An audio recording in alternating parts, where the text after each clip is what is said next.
24 ചാനലിലെ അവരുടെ പ്രധാന അവതാരകനായ ശ്രീ ശ്രീകണ്ഠൻ നായർ അവതരിപ്പിച്ച ഒരു പരിപാടി വലിയ തോതിലുള്ള ഹേറ്റ് ഇപ്പോൾ മാത്രമായിരിക്കുകയാണ്.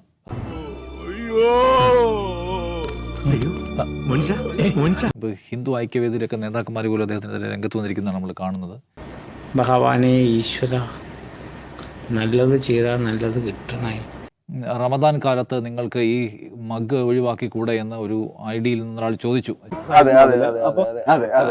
ചോദിച്ച ആൾ ആരാണെന്നറിയില്ല, അങ്ങനെ ചോദിച്ചപ്പോൾ അദ്ദേഹം അങ്ങനെ ഒഴിവാക്കിയേക്കാം എന്ന് പറഞ്ഞ് മാറ്റിവെച്ചു.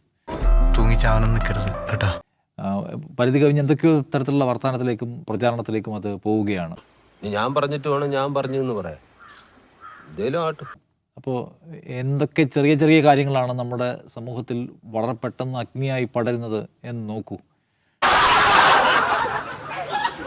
എന്നിട്ട് വന്നിട്ട് ഈ സൈസ് വർത്താനം പറയാം, എന്നിട്ട് അതിന്റെ സ്ക്രീൻഷോട്ട് എടുത്ത് ഒരു കമ്മ്യൂണിറ്റി ആക്കാൻ നോക്കി. ഇതൊരു 10 വർഷം മുമ്പ് പൊളിഞ്ഞ തന്ത്രമാണ്.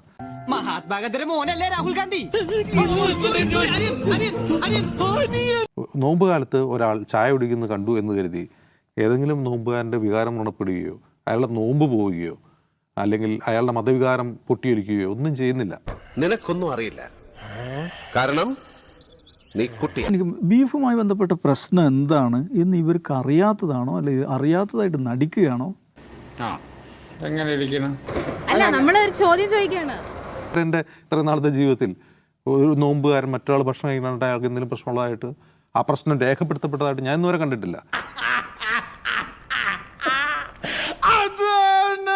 ബീഫ് കഴിക്കുന്നു എന്ന പേരിൽ ഒരു വിഭാഗം മറ്റൊരു വിഭാഗത്തെ തല്ലിക്കൊല്ലുന്നു എന്നുള്ളതാണ്. കഞ്ഞി എടുക്കട്ടെ മാണിക്ക. കിട്ടേണ്ടതൊക്കെ കിട്ടിയല്ലോ, സമാധാനമായല്ലോ.